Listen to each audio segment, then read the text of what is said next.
It's time to move on. The same is true spiritually. God doesn't want you to get paused spiritually. He wants you to keep growing in your faith with Him.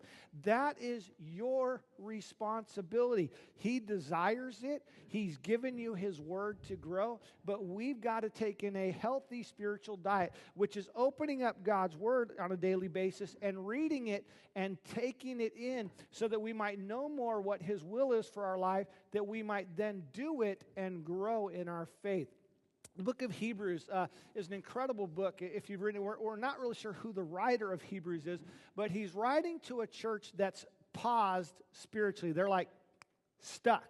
They've accepted Christ. It's full of people who have accepted Christ, but they're still acting like spiritual babies. Their life hasn't been changed. They're not living differently. They're not doing what the leaders of the church were encouraging them to do. As the scriptures are being written, they're not doing any of it. They're just stuck spiritually.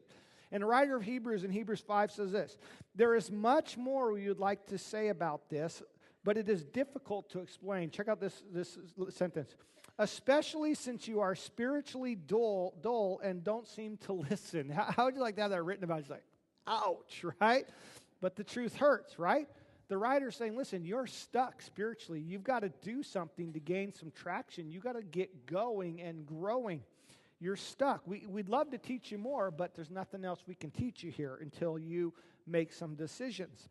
You have been believers so long now that you ought to be teaching others. Now, this is key because one of the marks of maturity in a life is when you begin to focus on other people, right? When you're a baby, it's all about you.